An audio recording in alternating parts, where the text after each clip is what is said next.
नमस्कार दोस्तों, मैं तपन कुमार झा आप सभी का बहुत स्वागत करता हूं हमारे आज की वीडियो में बात करने वाला हूं कि इंपॉर्टेंट टॉपिक के बारे में। ये होने वाला है सिस्को की सीरीज का हमारा नेक्स्ट वीडियो होने वाला है। वीटीपी टॉपिक पे बात करने वाला हूं।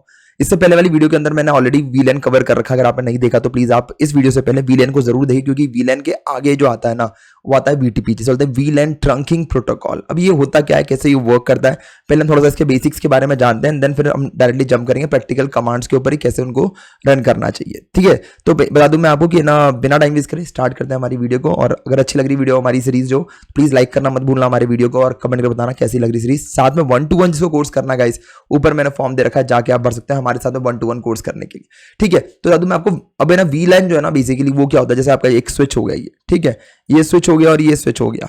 ठीक है, अब ऐसे करके आपकी कंपनी के अंदर बहुत सारे स्विच, बड़ी कंपनी के अंदर एक दो तीन नहीं होते, बहुत सारे होते हैं। ठीक है, तो अब क्या होता है कि जैसे मान लो एज ए नेटवर्क इंजीनियर आपने यहाँ पे कुछ कॉन्फ़िगरेशन कर रखी कि भाई मैंने यहाँ पे मेरे 4 सिस्टम जोड़ रखे हैं मैंने, ठीक है ना। अब 4 सिस्टम तो होते नहीं है, ज्यादा ही होते हैं, पर ठीक है, अभी अपन मान लेते हैं कि मेरे दोनों पोर्ट के अंदर 4 सिस्टम मैंने यहाँ पे जोड़ रखे। ठीक है, अब दोनों के अंदर अगर मैं बात करूँ कि दोनों मेरे स्विचेस, ये दोनों मेरे स्विच है, ठीक है ना, ये दोनों स्विच हो गए मेरे, ये स्विच 1 हो गया मेरा, ये स्विच 2 हो गया। ठीक है, अब क्या है कि इन दोनों को मैंने एक केबल के थ्रू दोनों को जोड़ दिया, और ऐसे ही और भी आगे जो स्विचेस है वो आपस में जुड़े हुए हैं एक दूसरे से।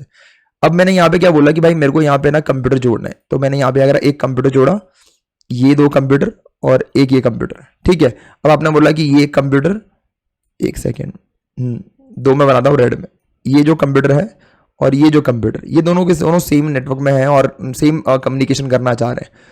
और बात करूं मैं और दूसरे वालों की तो, ठीक है, तो जैसे ये जो है और ये टोटल मिला के मेरे पास 6 कंप्यूटर मेरे पास। अब पर्पस क्या है मेरा यहाँ पे, आपने बोला तपन सर ये जो है ना ये मेरा सेल्स डिपार्टमेंट का, ये सेल्स डिपार्टमेंट का, ये जो है ना ये मेरा क्या है कि डेवलपमेंट डिपार्टमेंट है। ठीक है, डेवलपमेंट डिपार्टमेंट के 2 बंदे है ना आपस में कम्युनिकेशन करना चाह रहे हैं किसी भी प्रोजेक्ट को लेके, या फिर कोई फाइल वगैरह शेयर करना चाह रहे हैं। ठीक है, पर्पस अपना ये है। तो अब मैंने बोला कि यहाँ पे मैं डेव लिख देता हूँ, DEV, ताकि आपको पता चल जाए डेव 1 डेव 2 मतलब कि डेवलपर है ये, ठीक है ना, डेव 2। ठीक है, और ये जो है ये हमारा S1 मतलब सेल्स 1 है ये, उसके बाद ये S2 है सेल्स 2, और ये S3 है, ठीक है, और ये S4 मतलब कि सेल्स 4। ठीक है, तो बेसिकली आपने बोला कि 2 अलग अलग बिल्डिंग या फिर 2 अलग अलग फ्लोर के ऊपर ये 2 मैंने, इसको मैं एक फ्लोर बना देता हूँ, ये मेरा एक फ्लोर 1 हो गया, और साथ में मेरा दूसरा वाला जो है ये फ्लोर 2 हो गया मेरा। ठीक है, तो ये F1 हो गया मेरा फ्लोर 1, ठीक है, और साथ में ये फ्लोर 2 हो गया। अब आपने बोला कि तपन भाई ये 2 अलग अलग फ्लोर पे ये स्विच लगे हुए हैं, इन पे ये कंप्यूटर्स जोड़ रखे हैं। ठीक है, अब मेरा पर्पस क्या है कि इन 2 जब स्विच को मैंने जोड़ दिया तो ऑब्वियस सी बात है, आपको पता है कि स्विच में जुड़ने वाले सारे कंप्यूटर एक ही नेटवर्क में बिलोंग करते हैं। तो उसकी वजह से इशू क्या हो जाता है कि भाई जब एक ही नेटवर्क में सब बिलोंग करते हैं, ये ऐसा समझिए इसको, एक रूम में अगर 10 लोग बिठा दिया आपने, अब 10 में से कोई बंदा दूसरे बंदे से बात करेगा तो ऑब्वियस सी बात है सारे लोगों तक इन्फॉर्मेशन जाएगी। तो यही एक चैलेंज है कि अपन ये चाहते हैं कि भाई ये डेवलपर वाला जो बंदा जो भी शेयर कर रहा है, ये सिर्फ शेयर हो दूसरे फ्लोर के डेवलपर से, बीच में जो अदर सिस्टम है जैसे मान लो S1 S2 है, S3 S4, इनको जानकारी ना मिले। तो उसके लिए क्या करते हैं हम लोग, बनाते हैं यहाँ पे वीलन। ये पर्पस होता है हमारा वीलन बनाने का। अपन ने अगर एक वीलन बना दिया यहाँ पे, इसको बनाया वीलन और एक इसको बना दिया, ठीक है, जो रेड वाला है, तो इन दोनों को अपन ने बना दिया, इनका बनाया अपन ने वीलन 10, सॉरी, एक कैटेगरी बनाई और उसके अंदर अपन ने इनको असाइन कर दिया वीलन 10। ठीक है, अब क्या है कि इस स्विच में आपको वीलन 10 क्रिएट करना पड़ेगा, तो आपने वीलन 10 क्रिएट करा। ठीक है, फिर आपने बोला कि मुझे एक और बनाना है ताकि वीलन 20, समझाता हूं वीलन 20 क्यों बनाया अपन ने। वीलन 10 बाय डिफॉल्ट रहने देते ना भाई, एक तो बना दिया, एक को अलग करना था तो अपन ने एक को बना दिया, तो दूसरे को बनाने की जरूरत क्या रही। मतलब आपने बोला कि भाई जब इन दोनों को मुझे अलग करना था इन सब से, S1 S2 S3 S4 से अलग करना है मुझे, तो मैंने एक वीलन 10 बना दिया, और 10 बना के जब मैंने इनको जोड़ा तो सिर्फ डेव 1 जो है और डेव 2 से कम्युनिकेशन कर पा रहा है। अब ये जो कम्युनिकेशन है ना, ये S1 S2 S3 S4 को नहीं पता चलेगा। तो अब एक और वीलन 20 बनाने का पर्पस क्या है, तो बता दूं मैं आपको, जब बाय डिफॉल्ट अगर आप किसी पोर्ट पे कोई कंप्यूटर जोड़ते हैं, इसे हम बोलते हैं native VLAN, NATIV, native VLAN. तो नेटिव वीलन जो होता है ना वो होता है हमारा बाय डिफॉल्ट वीलन 1। तो जैसे आपने बोला कि भाई है ना मैंने कंप्यूटर को जोड़ रखे मेरे S1 S2 S3 S4 जो है ना, ये मेरे नेटिव वीलन पे लैन केबल कनेक्ट करा, आपने कोई वीलन असाइन नहीं करा। पर हाँ, डेव 1 डेव 2 के लिए आपने अलग से वीलन क्रिएट करा, वीलन 10 आपने अलग से क्रिएट करा। तो उस कंडीशन में क्या होगा कि जब कोई नया सिस्टम आएगा नेटवर्क के अंदर, लेट सपोज कि एक पोर्ट और अपन ले लेते हैं यहाँ पे, ये एक पोर्ट लिया अपन ने और ये बीच में लगा दिया अपन ने, किधर लगाऊं, इधर रखते हैं, ठीक है, यहां लगा दिया। अब अगर मान लो ये एक पोर्ट मेरा खाली है, अब यहाँ पे कोई भी कंप्यूटर अगर जुड़ता है तो बाय डिफॉल्ट वो कौन से में जाने वाला है, वो मेरे जाएगा नेटिव विलियन के अंदर। और नेटिव विलियन में जाने का मतलब क्या होता है कि वो S1 S2 S3 S4 से कम्युनिकेशन कर पाएगा। तो भाई ये तो कंपनी के लिए बड़ा इशू हो जाएगा ना, सेल्स का डेटा कुछ भी हो सकता है, कस्टमर डेटा वो शेयर कर रहे हैं, फोल्डर वगैरह शेयर कर रहे हैं, कुछ भी कर रहे हैं, तो जो नया बंदा आएगा आपके नेटवर्क के अंदर वो बाय डिफॉल्ट आपके नेटवर्क में जुड़ जाएगा और वो उनसे कम्युनिकेशन कर पाएगा जो बाय डिफॉल्ट नेटिव विलियन पे, जिसे हम विलियन 1 बोलते हैं। तो अब ये दिक्कत है, कंपनी ने बोला भाई ये तो चक्कर पड़ गया कि भाई VLAN 10 आपने बनाया, समझ में आ गया, डेवलपर आपस में कम्युनिकेट कर पा रहे हैं, VLAN 1 में जो सेल्स वाले थे वो तो आपस में कम्युनिकेट कर पा रहे हैं, पर नए बंदे जो आ रहे हैं वो भी उनसे कम्युनिकेट कर पा रहे हैं, तो ये चैलेंज है। तो आप क्या करो, VLAN 20 बनाओ। क्या बनाओ आप वहां पे, VLAN 20 बनाओ। तो अपन ने क्या करा, इन लोगों को अपन ने डाला VLAN 20 वाले ग्रुप में। तो ये VLAN 20 आ जाएगा हमारा यहाँ पे, VLAN 20 ऐसे करके इसको भी अपन ने VLAN 20 ग्रुप में डाल दिया, इसको VLAN 20 ग्रुप में डाल दिया और इसको भी VLAN 20 ग्रुप में डाल दिया और ये VLAN 20 पे आ गया, ठीक है, ये आ गया यहाँ पे VLAN 20 पे। अब इन दोनों के ऊपर ये जो दोनों पोर्ट है इन पे बनाया अपन ने ट्रंक, ये ट्रंक पोर्ट है और ये ट्रंक पोर्ट है। ट्रंक पोर्ट का मतलब क्या है बता दूं मैं आपको, सिंपल, कि जैसे मान लो आपने बोला कि जब भाई मैं यहां से कोई ट्रैफिक भेज रहा हूं, लेट सपोज कि मेरे S1 को कम्युनिकेशन करना है किससे, S3 से, इससे कम्युनिकेशन करना है। तो अब क्या है कि ये जो है ना ये VLAN 20 का पार्ट है। जब ये स्विच को भेजेगा कि भाई मैं VLAN 20 का हूं और मुझे कम्युनिकेशन करना है VLAN 20 वाले S3 से, तो जब ये रिक्वेस्ट इसके अंदर रिजॉल्व होगी तो कोई दिक्कत नहीं, क्योंकि स्विच के पास जानकारी, आप समझिए एज ए ह्यूमन कि स्विच के पास स्विच 1 के पास जानकारी है कि भाई ये VLAN 20 का ये जो पोर्ट पे जो सिस्टम जुड़ा हुआ है S1 ये VLAN 20 का पार्ट है। पर जब वो इस पोर्ट के थ्रू जब ट्रैफिक आगे भेजेगा तो यहाँ पे बाय डिफॉल्ट जब ये पैकेट रीच करेगा इस वाले सिस्टम पे, तो यहाँ पे कुछ रीड करने के लिए है नहीं। अब इसके पास कोई टेबल ही नहीं है, ये जो सिस्टम है इसके पास कोई टेबल ही नहीं है, तो क्या बोलेगा कि भाई ये तो लगता है कि VLAN 1 का ट्रैफिक है, ये VLAN 1 में डाइवर्ट कर देगा।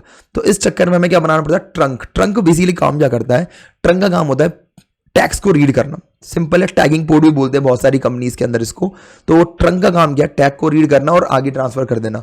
अब इसने क्या करा, यहां से टैग को रीड करा, इसके पास भेजा, इस ट्रंक ने भी यहाँ पे टैग को रीड करा और बोला कि भाई ये तो VLAN 20 का पार्ट है, तो VLAN 20 में कौन कौन है, तो S3 जो VLAN 20 का पार्ट है उसको भेज दो। तो बेसिकली यहाँ पे क्या होता है कि इनके पास अपनी एक टेबल होती है, ठीक है। तो यहाँ पे जैसे मान लो कि अपन S3 S4 ये दोनों VLAN 10 के पार्ट है, 20 के पार्ट है, और इसको मैं डालता हूं D2, ठीक है ना, ये डेवलपमेंट हो गया। उसके बाद अगर मैं बात करूं यहां पे भी S1 और S2, ठीक है, ये दोनों जो हो गए हमारे क्या हो गए, VLAN 20 के पार्ट हो गए आपके। कहां लगाऊं इसको, यहां लगा दूं, ठीक है, समझ जाना थोड़ा सा, है ना, भावनाओं को समझो, बातों में मत जाओ, ठीक है। तो यहाँ पर आ गया VLAN 10 जो है ना बेसिकली। अब बताता हूँ मैं यहाँ पे D1, तो ऐसे एक टेबल बन जाती है, ठीक है ना, आपने देखा होगा स्विच के अंदर। अगर आपने नहीं देखा तो मैं रिकमेंड करूंगा पिछली वीडियो, मतलब 2-3 वीडियो पहले जो है हमारा VLAN के ऊपर आया था वो जरूर देखना, ठीक है। तो D1 पे आपने डाल दिया। अब क्या है कि ट्रंक के थ्रू जब ये ट्रांसमिट कर रहा है, यहाँ इन्फॉर्मेशन यहाँ पर आ रहा है, पर आपने बोला तमन सर ये तो मतलब आपको VLAN 10 20 हर में बनाना पड़ेगा। अगर लेट सपोज 1000 मेरे पास स्विचेस हैं, 1000 स्विच के अंदर 1000 के बाद अगर मैंने एक नया स्विच जोड़ा और उसमें एक नया VLAN बनाया, तो सोचो मुझे हर स्विच में जाके ये VLAN क्रिएट करना पड़ेगा, इट बिकम मैस। यहां पे एक रोल निभाता है VTP। VTP क्या कहता है कि भाई कोई दिक्कत नहीं है। और एक और चीज, अब हर स्विच के पास अथॉरिटी है, तो कोई भी VLAN बनाता रहेगा तो इशू हो जाएगा कि भाई अगर मान लो मैं यहाँ पे बैठा हूं और मैं यहाँ पे टर्मिनल मैंने एक्सेस लिया और मैंने यहाँ पे VLAN 10 20 बना दिया, तो मैंने 30 बना सकता हूँ, 40 बना सकता हूँ। मतलब कि अब नेटवर्क इंजीनियर थोड़ी ना हर स्विच के पास बगल में बैठेगा, ब्रांचेस से बहुत सारे स्विचेस होते हैं, तो उस कंडीशन में हर स्विच पे बैठ पाना, हर स्विच की मॉनिटरिंग कर पाना पॉसिबल नहीं है। आपने उसमें पासवर्ड ला रखा है, पर अगर पासवर्ड कोई लीक हो जाए तो कोई बंदा घुस के सीधे VLAN बना दे, और VLAन जो है ना अपने आप बहुत खतरनाक होता है, आगे बात करेंगे इसके लिए। तो आपने बोला कि भाई पहली बात तो मुझे परमिशन नहीं देनी, कोई भी बंदा कोई भी स्विच जो है ना बाय डिफॉल्ट VLAN बना पाए। तो अगर आप देखेंगे तो बाय डिफॉल्ट हमारा जो VLAन होता है, मतलब हमारा स्विच होता है वो अगर आप VTP कन्फिगर करने जाएंगे तो उसमें सर्वर मोड में होता है, जिसकी वजह से वो है ना अपने आप ही VLAन बना पाता है। तभी आप जब कमांड डालते हैं यहाँ पे जाके, अगर मान लो मैं आपको स्विच दिखाऊं, और यहाँ पे जाने के बाद जब आप ये कमांड डालते हैं, CLI ओपन करते हैं, तो जब आप यहाँ पे जाके कमांड डालोगे ना VLAN, 10 तो बना देगा वो ऑटोमेटिकली, क्योंकि वो बाय डिफॉल्ट सर्वर मोड में है VTP के। और अगर आपने उसको क्लाइंट मोड पे लिया, जैसे दिखाता हूं मैं आपको, यहाँ पे कमांड में गए अपन, यहाँ पे गए, मैंने en करा, config t करा, और अगर मैं यहाँ पे करूँ VLAN 10 तो दिख रहा है बन गया, नेम सेल्स, लो बन गया। अब अगर मैं करूँ डू शो VLAN तो देखो यहाँ पे मेरा VLAN 10 बन गया।